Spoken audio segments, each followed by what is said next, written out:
Fainting is the most common medical emergency at weddings. It's often caused by one or more of the behaviors that we just saw. For instance, here's our groom again. He was going down in full view of the assembled multitude. A chair was quickly provided before he hit the floor. You can see that things were done to improve the situation. He's got his pants rolled up, he's got his shirt off, he's got a cold soaked towel around his neck, and he's got a bride on his lap.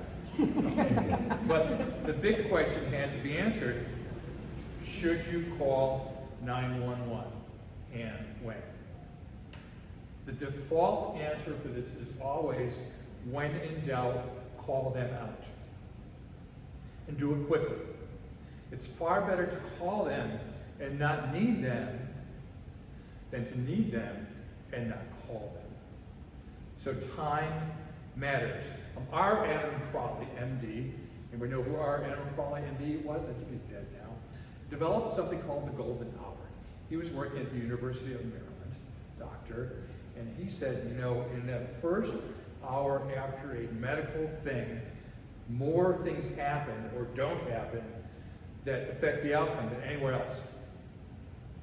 This was revolutionary. He wrote a book, paperback, I read it a long time ago. And he developed at the university, as part of the emergency room, something called a trauma center.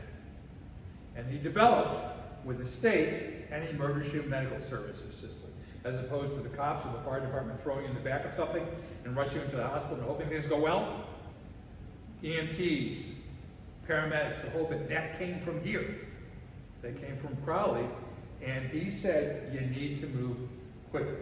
So better to have 911, roll an ambulance, come your way, and get there and say, we don't need this guy, we don't need to do anything with this guy, than to have them not show up and have somebody go south because it's really